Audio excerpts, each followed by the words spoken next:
KSEB നടത്താൻ പോകുന്ന കൊള്ളക്കെതിരെ നമുക്കൊരു ജനകീയ പൊതു തെളിവെടുപ്പ് നടത്തി ബഹുമാനപ്പെട്ട കേരള ഹൈക്കോടതിയിലേക്ക് പോയാലോ?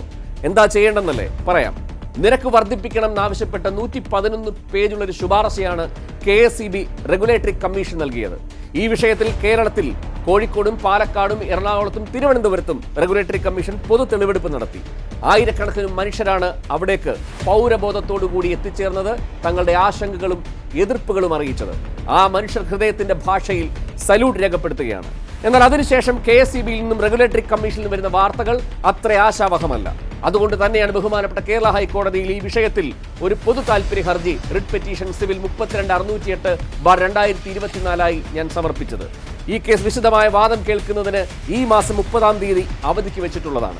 ഞാൻ ഈ വിഷയത്തിൽ പ്രതികരിക്കാൻ തുടങ്ങിയ സമയം മുതൽ നിരവധി മനുഷ്യർ ഫോൺ മുഖാന്തരവും നേരിട്ടും എന്നെ സമീപിക്കുകയും KSEBയുടെ കൊള്ളകൾ എന്നോട് പങ്കുവെക്കുകയും ചെയ്തു. അതുകൊണ്ട് തന്നെയാണ് ഇങ്ങനൊരാശയം തലയിൽ ഉദിച്ചത്.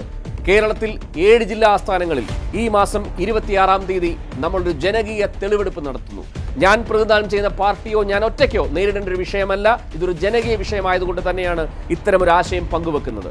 കയ്യിലുള്ള രേഖകൾ, വിവരങ്ങൾ അതുമായി കടന്നുവരൂ. നമുക്ക് ഒരുമിച്ച് KSEBക്കെതിരെ ഈ നിയമ പോരാട്ടം നടത്താം.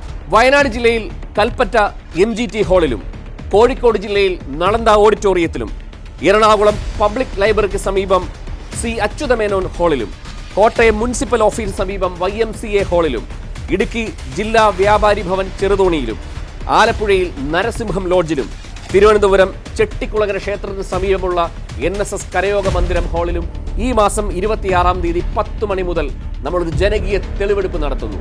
ഈ വിഷയത്തിൽ KSEBക്കെതിരെ നിയമ പോരാട്ടം നടത്താൻ എല്ലാവരെയും സ്വാഗതം ചെയ്യുന്നു.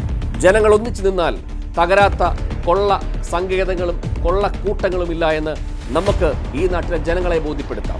പൗരബോധമുള്ള, കക്ഷി രാഷ്ട്രീയം മറന്ന് ഈ നാട് മുന്നേറാൻ ആഗ്രഹിക്കുന്ന എല്ലാ മനുഷ്യരും കടന്നുവരൂ. ഈ പോരാട്ടം നമുക്ക് ഒരുമിച്ച് നയിക്കാം.